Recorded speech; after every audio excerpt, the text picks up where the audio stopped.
امام خمینی مکمل خدای کې فنا شوی و. هغه به بار بار دا ویله چې زه وظیفې مسؤل یم نه نتیجې. او دا جمله د امام خمینی دی. رهبر خپل تقریر کې دا جملې ویلي دي چې امام خمینی دوره مطمئن و چې کله به مو هغه سره جامه کولې هغه به ویله چې زه دغه انقلاب پشت کې یو غیبي تکات قسم چې مونې لاس کې خیده. خمینی ډریږه ما مو د سره شته یو. دا د خمینی یقین دی، یقین کامل دی. چې ځنه وخت کې چې رفسنجاني غوی حتی رهبره پورې هغوی چې بیانات موجود دي چې هغوی نه به ګبراهټ کېناستلو اطمینان به خمیني ورکولو. ایتا مل کې یو وړوکی لیډر مړ شي ټوله مرګ د بلاک شي بلاک د شي وده درېږي. ایران کې 72 کسان په یوه ټایم باندې شهیدان شول. شهید بهشتي غونده کس پارلیمنت ټوله مکملې بلاست کړلو. چې کله رفسنجاني غوی د ملګرو یې څه مو ویره چې خدایه خمیني ته به څه یایو مو نه مخکې هغه خبر و هغه مو ته ډډګیره نه راکړه.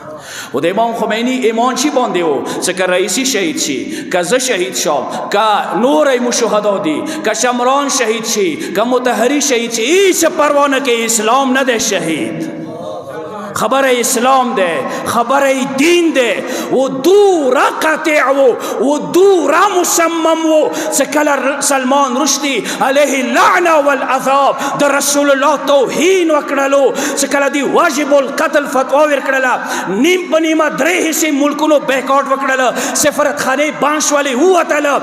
انداز ځنه علما انقلابیون راغلله چې هغه ایران خطر کې دی، ایران به بلاک شي. ته دغه فتوا کې لک صرف نظر نکه. امام خمینی دو تکا قرار است یا اسلام بماند یا ایران. که دغه دو که یوه خبره وی چې یا ایران پاتې شي یا اسلام، ایران د لاړ شي خو اسلام پاتې شي. زه ایران سی نه یم، زه انقلاب سی نه یم، زما سره خبره اسلام ده. دا شی ډېر مهم ده.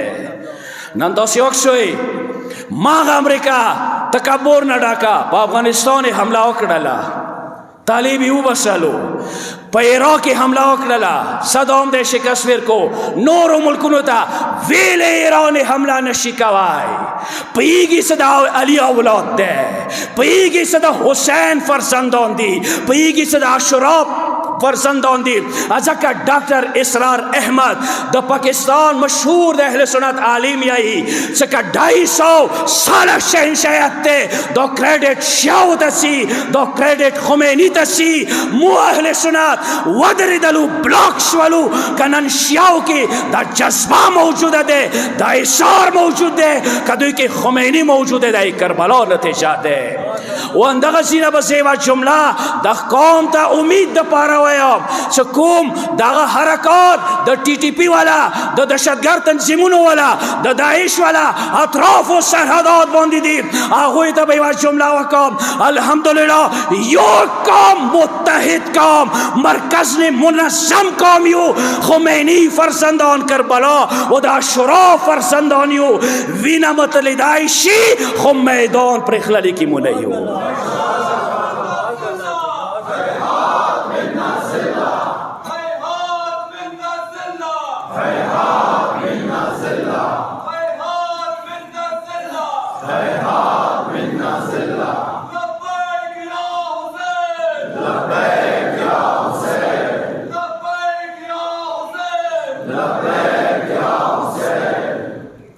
و آخری جمله به زدا وکم چې ایران په باره کې دا یایي چې هغوی سره ایټم بم موجود دی. ټیک دی، جوړوای شي خو رهبر فتوا دی چې ایټم بم حرام دی. خو 2.5 لکه ایټم بم ایران سره شته. هغه شی دي 2.5 لکه شهدا. هر شهید د ایران ایټم بم دی. ایران که انرژی ده، ایران تکت ده شهدا دی. نن سوال ده تکا ما کرمی آلو ما تاسیا شهدا لرو. اگو شهدا لخطیره ایو بلخ پی ویل پریک دو.